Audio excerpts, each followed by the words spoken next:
All right. So now we're going to merge our remote control template with our motor test code, which should have our ultrasound and stuff in it. And we'll set it all up so we can remotely control our robot. If you want to keep the wall avoiding functionality, I'd recommend you save as.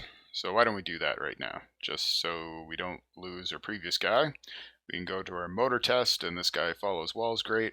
So if we just save that as, instead of motor test, if we saved it as,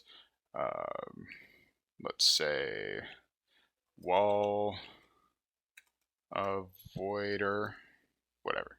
So if you did that, then you won't ruin previous stuff you've done if you want to use it as a wall avoider rather than remotely controlling it. You should have multiple options. So that'd be a good idea. But for now, I don't mind if I mess with mine. I'm just going to undo it at the end anyway.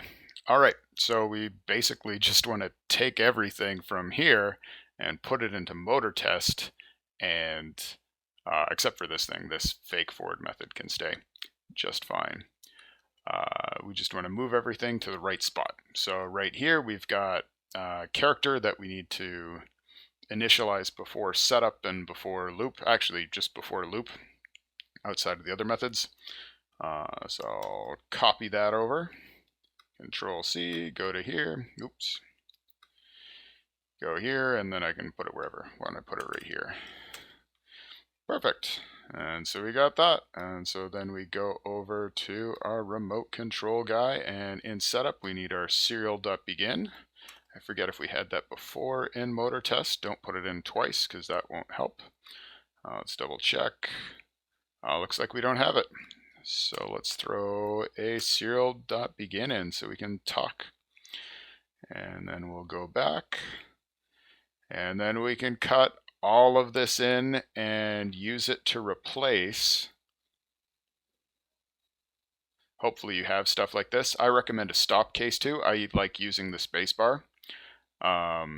You can use whatever you want. So right there, try and get the bracketing right.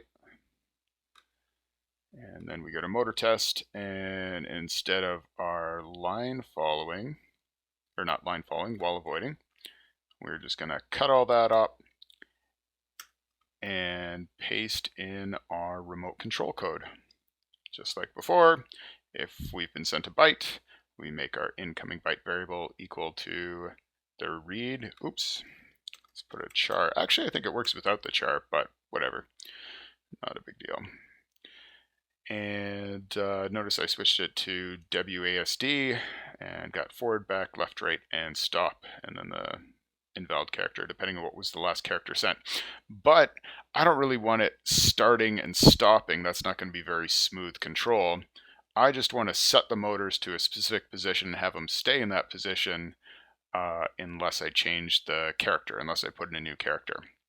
So with the way I've got the forward methods and stuff right now, that's not really, it won't be very responsive. So what I'm going to do is I'm just going to take all my methods and I'll take away this second time and I will just delete it.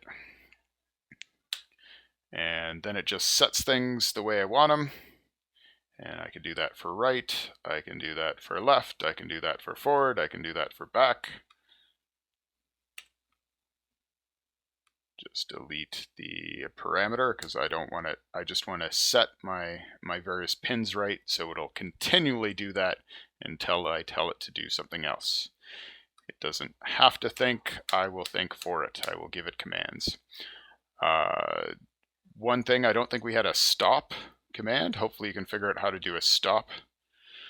It shouldn't be too hard. You can just set power to 0. We have a set power command, so if you did void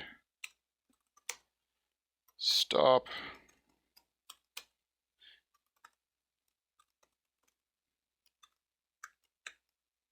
done. Very difficult method. Anyway, that's it. If you do that, you should be able to remotely control your robot.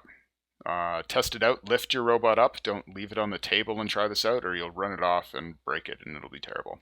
So lift it up, try this out, like W enter, A enter in the serial monitor right here, and you should be able to control it.